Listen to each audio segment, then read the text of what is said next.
आज का वचन। पहला पाठ यिर्मयाह नबी का ग्रंथ, अध्याय 23 पद संख्या 1 से 6। धिक्कार उन चरवाहों को जो मेरे चरागाह की भेड़ों को नष्ट और तितर बितर हो जाने देते हैं। ये प्रभु की वाणी है। इसलिए प्रभु इज़राइल का ईश्वर अपनी प्रजा को चराने वालों से ये कहता है, तुम लोगों ने मेरी भेड़ों को भटकने और तितर बितर हो जाने दिया। तुमने उनकी देख रेख नहीं की। देखो, मैं तुम लोगों को तुम्हारे अपराधों का दंड दूंगा। ये प्रभु की वाणी है। इसके बाद मैं स्वयं अपने झुंड की बची हुई भेड़ों को उन सभी देशों से एकत्र कर लूंगा जहां मैंने उन्हें बिखेर दिया है। मैं उन्हें उनके अपने मैदान वापस ले चलूंगा और वे फलेंगी फूलेंगी। मैं उनके लिए ऐसे चरवाहों को नियुक्त करूंगा जो उन्हें सचमुच चराएंगे। तब उन्हें न तो भय रहेगा, न आतंक, और न उनमें से एक का भी सर्वनाश होगा। ये प्रभु की वाणी है। प्रभु ये कहता है, वे दिन आ रहे हैं जब मैं दाऊद के लिए एक न्यायी वंशज उत्पन्न करूंगा। वो राजा बनकर बुद्धिमानी से शासन करेगा और अपने देश में न्याय और धार्मिकता स्थापित करेगा। उसके राज्यकाल में यूदा का उद्धार होगा और इज़राइल सुरक्षित रहेगा और उसका ये नाम रखा जाएगा, प्रभु ही हमारी धार्मिकता है। दूसरा पाठ एफिसियों के नाम संत पौलुस का पत्र, अध्याय 2 पद संख्या 13 से 18। आप लोग पहले दूर थे, किंतु ईसा मसीह से संयुक्त होकर आप अब मसीह के रक्त द्वारा निकट आ गए हैं, क्योंकि वही हमारी शांति है। उन्होंने यहूदियों और गैर यहूदियों को एक कर दिया है। दोनों में शत्रुता की जो दीवार थी उसे उन्होंने गिरा दिया है और अपनी मृत्यु द्वारा विधि निषेधों की संहिता को रद्द कर दिया। इस प्रकार उन्होंने यहूदियों तथा गैर यहूदियों को अपने से मिलाकर एक नई मानवता की सृष्टि की और शांति स्थापित की है। उन्होंने क्रूस द्वारा दोनों का एक ही शरीर में ईश्वर के साथ मेल कराया और इस प्रकार शत्रुता को नष्ट कर दिया। तब उन्होंने आकर दोनों को शांति का संदेश सुनाया, आप लोगों को जो दूर थे और उन लोगों को जो निकट थे, क्योंकि उनके द्वारा हम दोनों एक ही आत्मा से प्रेरित होकर पिता के पास पहुंच सकते हैं। यह प्रभु की वाणी है। सुसमाचार संत मार्कुस, अध्याय 6 पद संख्या 30 से 34।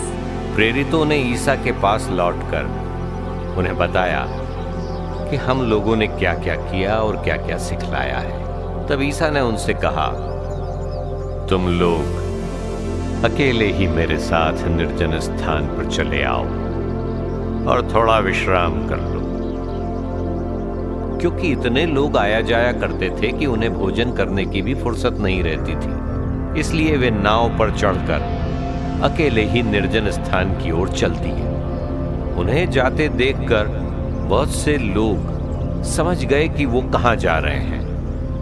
वे नगर नगर से निकलकर पैदल ही उधर दौड़ पड़े और उनसे पहले ही वहां पहुंच गए। ईसा ने नाव से उतरकर एक विशाल जनसमूह देखा।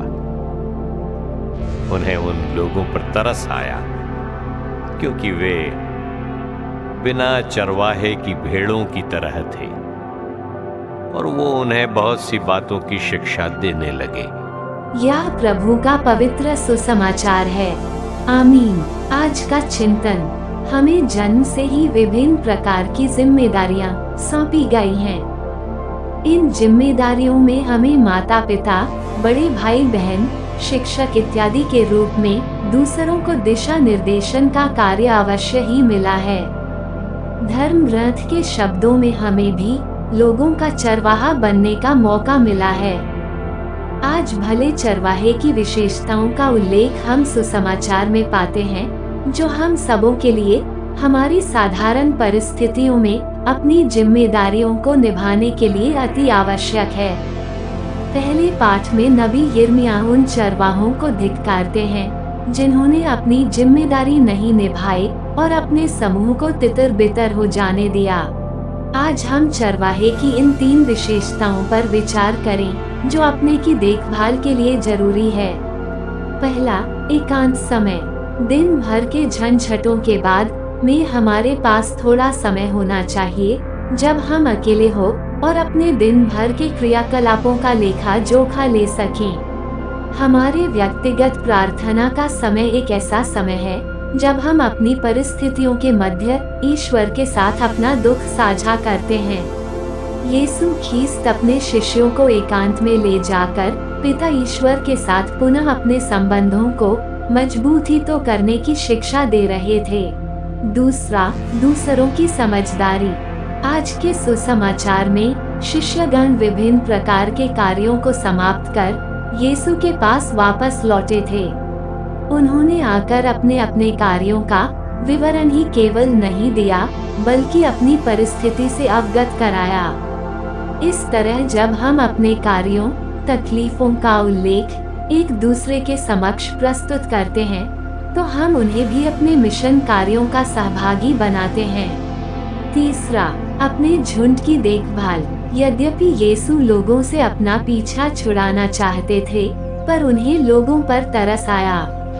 इस तरह एक गडरिया की मुख्य विशेषता अपने झुंड की देखभाल करना है जहां तत्परता की बहुत ही आवश्यकता है। आमीन।